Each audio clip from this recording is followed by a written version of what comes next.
Classical music is certainly one of the most influential genres of music in all of modern world history.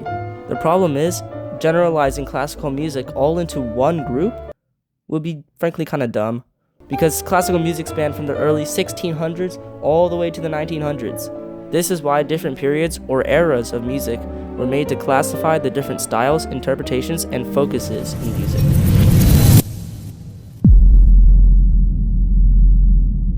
The Baroque period is one of the earliest periods of classical music you are going to find.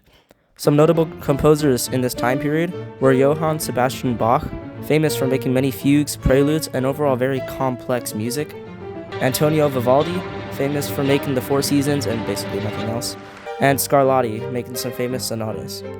The style of music during this time period was very continuous and very formal. You will see what I mean by that in a bit, but by that I meant that there weren't any rests in the piece. The Baroque period was certainly very unique, as most pieces of music made during the time used a technique called polyphony. This is where there is not one main melody, but 2, 3, 4, or even more than that. This creates very creative overlapping and makes the music very re-listenable, as each time you can focus on one melody and the next time another, and so on. The Baroque period was very revolutionary, as it was influenced by the Enlightenment thinking, which involved many complex techniques. One example of this was when Bach decided to drop a prelude and fugue in every key in major and minor, which is a total of 52 pieces, each unique with different styles and enough for the average person to practice for years. Some notable composers during this time period were Wolfgang Amadeus Mozart, who was famous for countless sonatas and elegance; Haydn, who had a humorous personality; and Ludwig van Beethoven, who was famous for pushing the boundaries of music. The style of music during the classical period was very simple and easy to understand, unlike the Baroque period. There was typically one main melody and supporting notes behind it. During this time, modulations, or a change in key signature, were usually exploited and used to copy and paste one part of a piece into another section in a different key. The fact that there was one main melody will lead to much more creativity in the supporting harmonies, such as Alberti bass and arpeggios.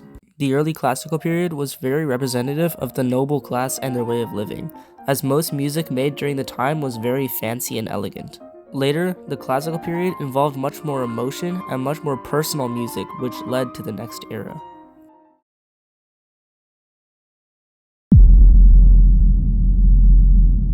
Some notable composers during the Romantic period were Frédéric Chopin, who composed over 200 pieces for the piano in his short 39 years of life; Franz Liszt, who composed some of the most technically challenging pieces ever and was basically a rock star during the time; and Sergei Rachmaninoff, a Russian, later Romantic era composer.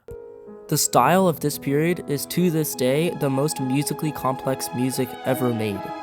Around this period, there was a classical music renaissance, using excessive emotion, complex techniques, and pushing the boundaries of what music originally was.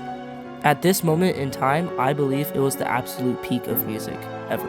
Music no longer had to stick to one tempo.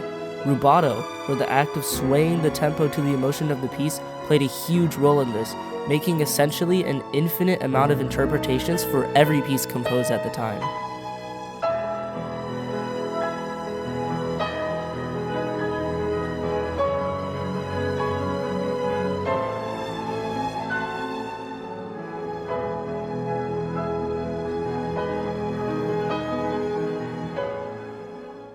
At this point in time, there were many nationalist revolutions happening throughout Europe, in France, Russia, and other countries. Many pieces in the Romantic period were actually representing real-life issues. For example, Chopin composed the Revolutionary Etude, which represented the Polish defeat after the November Uprising in 1831, where Poland fought for Russian independence. The Romantic period doesn't end there, though, as there is a sub-period that people often categorize under the Romantic period, which is the popular composers in this time period include Claude Debussy, master at atmosphere in music, and Maurice Ravel, who wrote many great concertos and also wrote what is often regarded as the hardest piano piece. The style of this sub-period of music is less focused on emotion and drama and more on mood and atmosphere. Music at this time period was less structured and focused on a specific melody, and more focused on the mood and impression that the music has on the listener. This type of music is incredibly hard to compose, as conveying an emotion through music without lyrics and without a specific vision is basically impossible. The best way I can describe this music is abstract and free. There is no structure and there were lots of experimentation. Now, as we've seen, classical music is anything but one size fits all. It's a living, breathing timeline of human creativity, a journey from the structured brilliance of the Baroque through the elegance of the classical into the emotional depths of the Romantic, and finally to the dreamlike explorations of the Impressionist era.